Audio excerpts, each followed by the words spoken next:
آخرکار کوئی تھا جو اس کی مدد کرنا چاہتا تھا۔ زبیر چودھری گلزار کے ساتھ چل پڑا۔ دونوں نے ٹرین لی اور بڑے شہر پہنچ گئے۔ زبیر نے پہلے کبھی اتنا بڑا شہر نہیں دیکھا تھا، اونچی اونچی عمارتیں، چمچماتی سڑکیں اور ہر طرف لوگوں کی بھیڑ۔ چودھری گلزار اسے اپنے ساتھ اپنی دکان پر لے گئے۔ وہ کپڑے کا کاروبار کرتے تھے، مختلف شہروں سے عمدہ کپڑا منگواتے اور اسے فروخت کرتے تھے۔ زبیر نے ابتدا میں چھوٹے موٹے کام کیے، دکان کی صفائی، گاہکوں کو پانی پلانا اور سامان ترتیب دینا، مگر وہ ذہین تھا اور ہر چیز جلدی سیکھ لیتا تھا۔ وقت گزرتا گیا، زبیر بڑا ہو گیا۔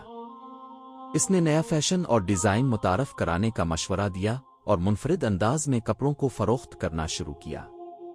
یہ نیا انداز لوگوں کو پسند آیا اور دکان کی آمدنی بڑھنے لگی۔ چودھری گلزار زبیر کی ذہانت سے بے حد خوش ہوئے اور اسے اپنے بیٹے کی طرح سمجھنے لگے۔ اب وہ صرف ایک ملازم نہیں تھا بلکہ ایک تجربہ کار تاجر بن چکا تھا۔ زبیر نے اپنی محنت اور ذہانت سے چودھری گلزار کا کاروبار 4 گنا بڑھا دیا۔ پھر ایک دن چودھری گلزار نے خوش ہو کر کہا، بیٹا، اب تمہاری محنت کا صلہ دینے کا وقت آ گیا ہے۔ اس نے زبیر کو ایک دکان کی چابی دی اور کہا کہ آج سے یہ دکان تمہاری ہے۔ زبیر حیرت میں پڑ گیا، کیا واقعی؟ زبیر نے اپنی خود کی دکان پر محنت شروع کر دی اور جلد ہی وہ ایک کامیاب تاجر بن گیا۔ وہی زبیر جسے کبھی بازار میں بچے حقارت سے دیکھتے تھے، اب ایک کامیاب بزنس مین تھا۔ زبیر نے اپنی محنت اور ذہانت سے اپنا کاروبار مختلف شہروں میں پھیلا دیا۔ اب وہ ایک کامیاب تاجر بن چکا تھا جو بڑے شہروں میں اپنا کپڑوں کا کاروبار چلا رہا تھا۔ لیکن اس کے دل میں ایک خلش تھی، وہ اپنے گاؤں کو نہیں بھولا تھا، وہ جگہ جہاں اس نے بچپن گزارا، جہاں اس کے ماں باپ نے محنت کی اور جہاں اس کی دنیا ایک پل میں اجڑ گئی تھی۔ آخرکار ایک دن زبیر نے فیصلہ کیا کہ وہ اپنے گاؤں واپس جائے گا۔ وہ اب پہلے جیسا معصوم اور بے بس بچہ نہیں تھا، وہ ایک کامیاب اور خود مختار شخص بن چکا تھا۔ جب وہ اپنے گاؤں پہنچا تو سب حیران رہ گئے۔ وہی زبیر جسے کسی نے بے سہارا چھوڑ دیا تھا، آج عزت اور کامیابی کے ساتھ واپس آیا تھا۔ جو لوگ کبھی اس پر ہنستے تھے، جو اسے کمزور اور لاچار سمجھتے تھے، آج وہی اس کی تعریفیں کر رہے تھے۔ یہ وہی زبیر ہے جو کبھی یہاں بھوکا پھرتا تھا۔ واہ، اس نے تو اپنی قسمت بدل ڈالی۔ زبیر گاؤں واپس آ کر صرف لوگوں کی تعریفیں سننے نہیں آیا تھا، اس کے دل میں ایک مقصد تھا۔ زبیر نے تحقیق کی تو پتہ چلا کہ وہی جاگیردار اب بھی اس زمین اور گھر کا مالک تھا جس نے برسوں پہلے اس کے بے بس ماں باپ کو دھمکایا تھا۔ زبیر نے سیدھا جاگیردار کے پاس جا کر کہا، میں اپنی زمین اور گھر واپس لینے آیا ہوں جو کبھی میرے ماں باپ کی تھی، بتاؤ کتنے پیسے لوگے؟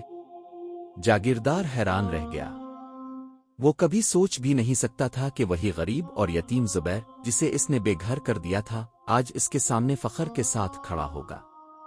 پیسہ طاقت ہے، اور آج زبیر کے پاس وہ طاقت تھی۔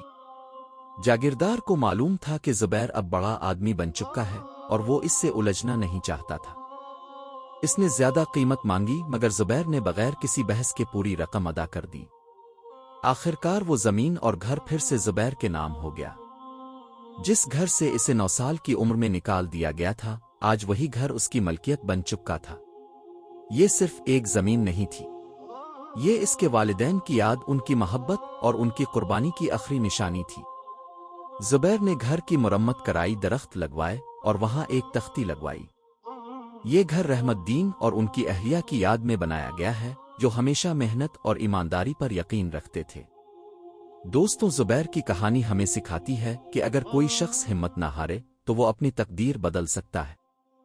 یتیمی اور غربت کے باوجود زبیر نے اپنی محنت سے اپنی زندگی کو سنوارا۔ یہ کہانی ہمیں سکھاتی ہے کہ محنت، ایمانداری اور صبر کے ساتھ کوئی بھی شخص اپنی تقدیر خود بنا سکتا ہے۔